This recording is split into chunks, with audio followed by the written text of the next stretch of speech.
अस्सलाम वालेकुम नाज़रीन।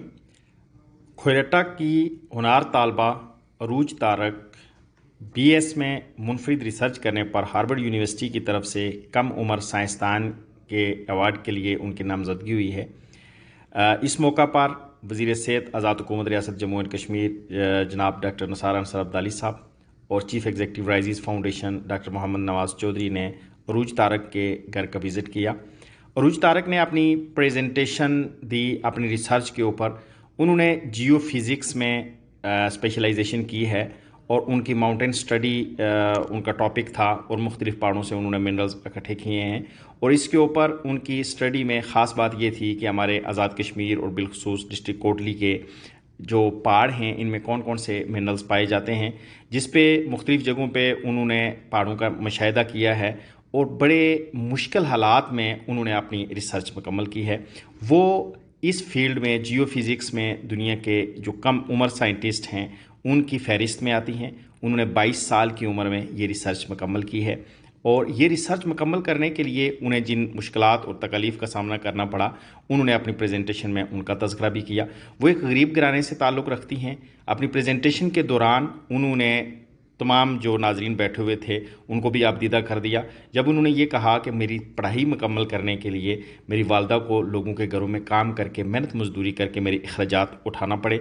उनके वालिद भी बुज़ुर्ग हैं, वो मेहनत मजदूरी नहीं कर सकते। ये होनार तालबा हमारे सारे इलाके के लिए, हमारी वादिया बना के लिए, हमारे हल्का खोयटा के लिए और कश्मीर के लिए यकीनी तौर पे बाइस फ़ख्र है। वो अपनी प्रेजेंटेशन के दौरान ख़ुद भी आबदीदा हो गई। उनके पास मोबाइल और लैपटॉप तक नहीं है।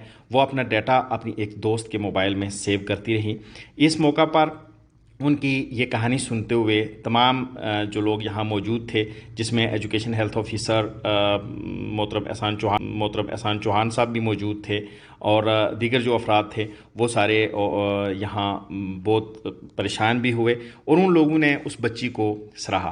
मैं समझता हूँ कि इस मौका पर उनके लिए, अरूज तारक के लिए सबसे बड़ी जो मोटिवेशन थी वो ये थी कि जो वज़ीर हुकूमत हैं वो उनके घर पे तशरीफ़ ले गए और उसकी हौसला अफजाई का वादा किया कि आप अपनी पढ़ाई जारी रखें।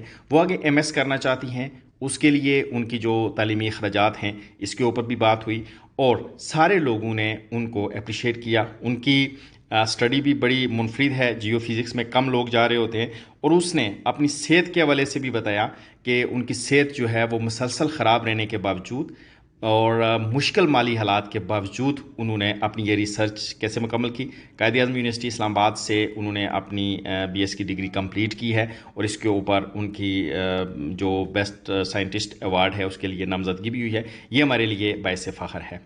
इस मौका पर राइज़ फाउंडेशन के chief executive doctor Mohammad Nawaz Chaudhry ने इस बात पे अल्लाह का शुक्र अदा किया कि राइज़ फाउंडेशन की टीम में हमारे ऐसे लोग, ऐसे टीम मेंबर्स मौजूद हैं जो हमारे लिए बाइस फ़ख्र हैं। अरूज तारक ने यह कहा कि राइज़ फाउंडेशन ने उनकी डिग्री मुकम्मल करने में उनकी भरपूर मावनत की।